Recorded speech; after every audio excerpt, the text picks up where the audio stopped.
All right, welcome back. We are COMP397 in the winter 2021 semester at Centennial, and it's week 4, part 1 of our broadcast, and I'll see if I can fix any kind of problems. If it says February 12th for assignment 1, part 2, I'll change it. Let's get into this. So last week we talked about in lab 3, we did a bit of Blender. We did a Blender hour. We started with a mesh, and we downloaded some textures, and we did some basic materials and texturing and UV mapping. We talked about what that all was. That was last week. In Unity, last week's lab was all about bringing the Blender model, which was just a pillar, a very simple pillar, into Unity. And then we introduced some basic lights and some shadows and so on. And we did some very, very basic scene management where we moved from our start scene to our play scene. And we also did kind of talked about what WebGL, how to build for WebGL and deploy everything to GitHub pages. So that's what we did last week. So this week, what we're doing is we got to talk about assignment 1, part 3 a little bit, and I'll fix assignment 1, part 2. If it's due Saturday, it'll be due Sunday in a sec. Lab 4 is all going to be about cameras and a little bit about navigation and pathfinding that you need for this weekend on Sunday. All right, so because I believe at the end of this week, assignment 1, part 4 is part 2 is due. Ramandeep, are you online to say something, or did you come off mute by accident? Maybe if you can go back on mute. Thank you. All right, some requirements for today's lab. We need to install CineMachine. I'm going to show you how to do that. We're also going to create mini-map markers, and to show you how to do that and what is a mini-map and all that stuff I'll go into. So there's no Blender this week because I'm going to move into Unity and do more Unity and a little bit of some graphic manipulation, the 2D stuff, for mini-map markers and see what that looks like. But most of our work is going to be in Unity this week as I'm trying to prepare you for assignment 1, part 2. On that, let's check to see if it's all ready to go. So assignment 1, part 2. If you look at assignments and the requirements, the due date on assignment 1, part 2 is January 31st. Oh, sorry, that was assignment 1, part 1. Assignment 1, part 2 is February 12th. Let's change that so that it reflects Sunday. It should be not Friday. It should be Sunday. And I'm going to move all the assignments to Sundays.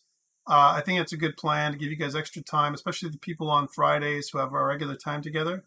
So if you see it on Fridays, like this one is due, let's move it, because that would be very bad. I don't want you guys to suffer.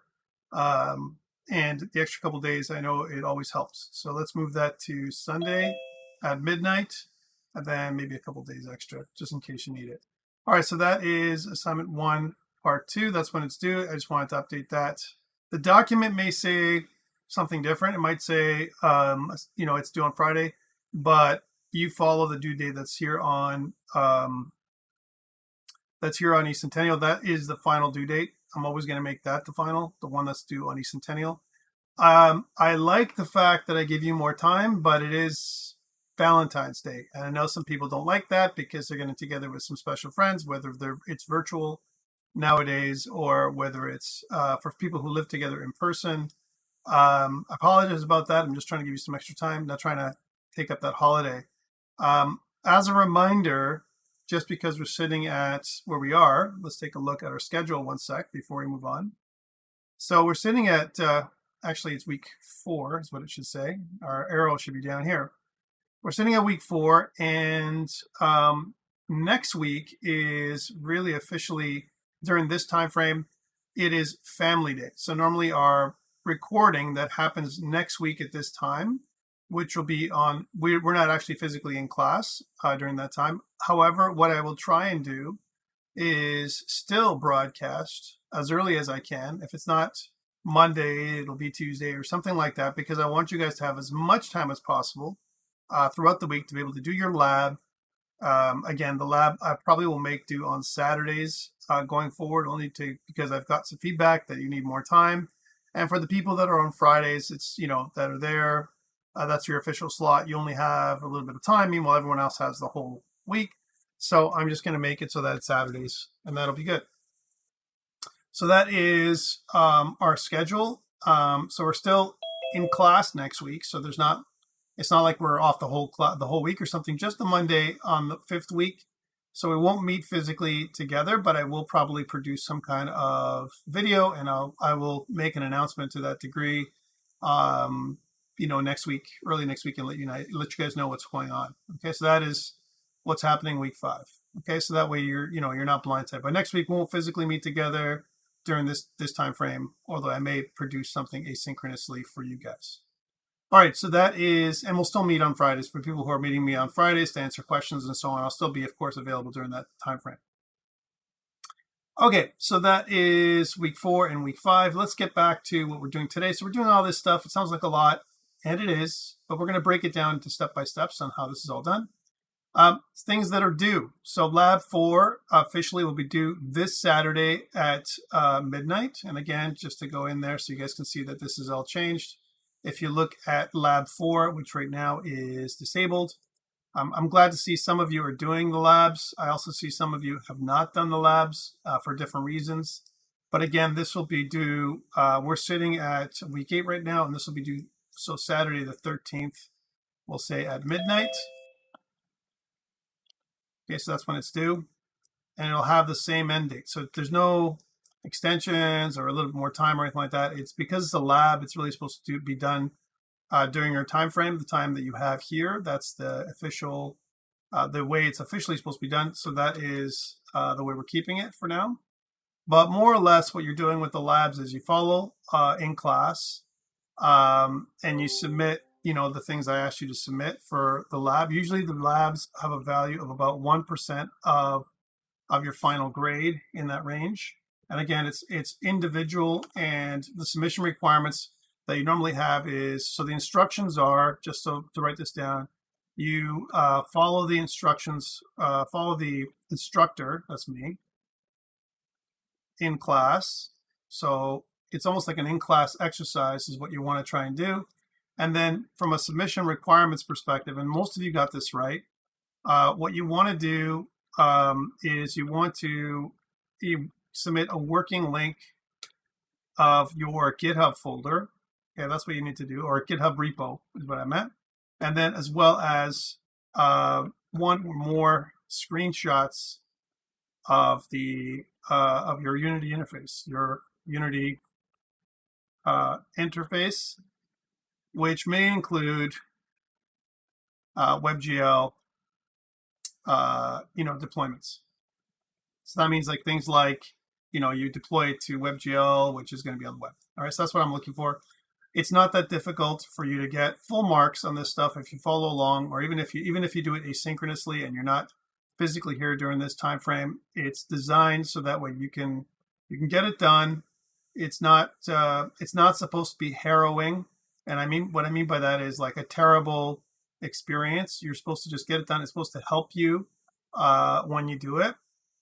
And for the most part, I think that people have been able to do it. As you can see, there's quite a bit of submissions and so on. One thing to note is you can miss 2 of these and still get 100%, because take a look, 100% of the lab mark, because there's 12 labs planned and there's only 10 that I'm going to mark. You're going to get the marks out of the best 10. That's how it works. So if you do 12 out of 12, that's great for you. It's more practice for you. But if you only do 10 out of 12, it's okay too. You're still going to get your max marks. So no worries in terms of those kind of things. So that's what's happening in terms of our structure. So now I've adjusted those days. Thank you so much for that feedback, Franz and Leshy. Just wanted to make sure that those are good. So assignment 1, part 2 is due on Sunday. Lab 4 is due this Saturday, which is what we're going to do. And then assignment 1, part 3, which is the final version of your WebGL game, is due week 7 on Sunday. So that'll be that way back February 28th, just before March, is when this part is due. All right, so let's do a couple more things. I wanted to bring up assignment 1, part 3, because I wanted to talk about the details. So it's recorded. Then I'll stop the recording and I'll continue with the lesson for today. But I wanted to do a little bit of admin first with you guys, so you have everything mapped here, just in case you have questions. You can always look back here and go through it. So again, this is the third part your target platform is still WebGL, so you still haven't made a a mobile game yet.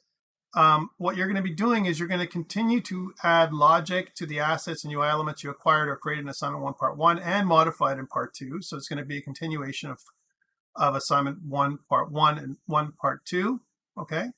For this assignment part, so part 1, when I say part 1, it means part 1 of this assignment, not assignment 1 part 1. So the next time what I'll be doing is I'll just be renaming these to assignment 2, assignment 3, just to make it easier for you guys to get. But this is what this is. This is like assignment 1 part 3 is like assignment 3, right? Equivalent. I've just made it so, I made it. It's still the same WebGL game, but you've been building things one on top of the other. So I'll just rename it for the next time around when we do this again. All right, so you're going to make a final draft of your game design document for your WebGL game, so that'll be the last version of that document for this game, for this platform, and then you'll be modifying it for mobile, because that's what you'll be doing. You'll be updating your GitHub repository, updating your project management tool, and building your game for WebGL. That is all due by week 7. Let's take a look at your common requirements for everybody. So common requirements means that your menu screen, and that allows the user to get ready and display at least 4 options: new game, load game options, and so on. New game will work. Load game, it'll display a UI panel that will be used to load a saved game. And like it says, even now, this feature will not be completely functional at this point, even by the end, even by week 7. Why? We still have more time to go. All right. Quitting the application. People had questions around quitting the application. You can always show another screen that basically says, "Thank you for playing." You don't have to quit the application. Quitting the application on the web, it won't crash you, but it'll turn off your web page, which may not be what you want. So this is okay. But for the mobile game, what this will be is it'll just put the app into the background. That's what it'll do. Your gameplay screen is going to be mostly complete in terms of the basics for WebGL. Your game must include an inventory system at this point. So we're going to talk about how to do an inventory system and a health system. Your mini map will be functional today. We'll talk about how to do a mini map, what that is, and you can expand on it and improve upon it over the next few weeks as well if you're interested. Simple AI behavior in terms of pathfinding. I don't expect A-star algorithm, but definitely nav mesh. And your sensing suite is partly going to be built because, for example, you'll need line of sight and so on. And we'll talk about how to do that over the next few weeks. Your gameplay level must include a user interface that allows the player to pause the game, save, and load the game. That's all stuff we're going to be talking about, in the coming weeks. But again, all we care about is saving is not going to be fully functional. However, loading the game, it will not also be possible, but you should be able to pause the game. And we'll talk about how to do pausing of the game through an interface and what that means very shortly. So that is generic requirements. That's for everybody. Everyone should be able to do those basic things. Then game type specific requirements. Most people in this course this semester are doing this game because most of you are not gaming students, which is totally cool. Fine with that. And so chances are you're not going to do these requirements because unless you're a gaming student, I don't recommend them. So let's suppose you're doing a platformer, runner, or shooter. It could be an endless runner. It could be something else. Then the 3D platforms, all 3D platforms at this point will be working. Hazards will be working, and your level goal should work. So basically your game should be functional for the basic game. Okay, again, there's some pieces that are still not working 100%, like I've noticed above, but mostly the game should be okay. All right, so that's something that is going to be built. I'm not going to go into detail about the isometric tower defense, although you could read the requirements here, as well as the sandbox crafting game, because most of you are not going to be doing this. Game design document, you're still going to make the third and final draft for you guys of your WebGL game. That's what's going to happen here. And then your internal documentation, again, comments and that stuff is available. Version control is the same.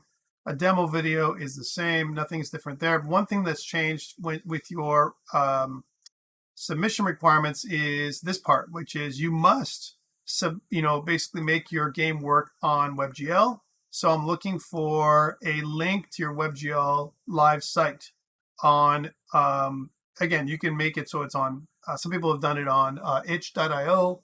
Some people have done it on GitHub pages or other places, but you need to be live for this version. For the version that is going to be something that we're looking at for, for week 7. Okay, so that is your basic requirements for assignment 1, part 3. Okay, anybody have any questions around this? Again, I'm sure you will if you don't have them now. I'm going to still answer questions around this on Friday. I know people come to me and say, well, about assignment 3, what did you mean by, this? And then I'll go through it again for you guys. But for the most part, it's a culmination of everything you've been doing the first half of semester to get your game going and all that kind of stuff, and those kind of things. So that's what's happening there. All right, so that is assignment 1, part 3. What I'm going to do is I'm going to stop recording the YouTube video just for a sec and then start up with the next part, which is all around cameras, okay? Can we use external assets on Unity Store like buildings and guns? Absolutely.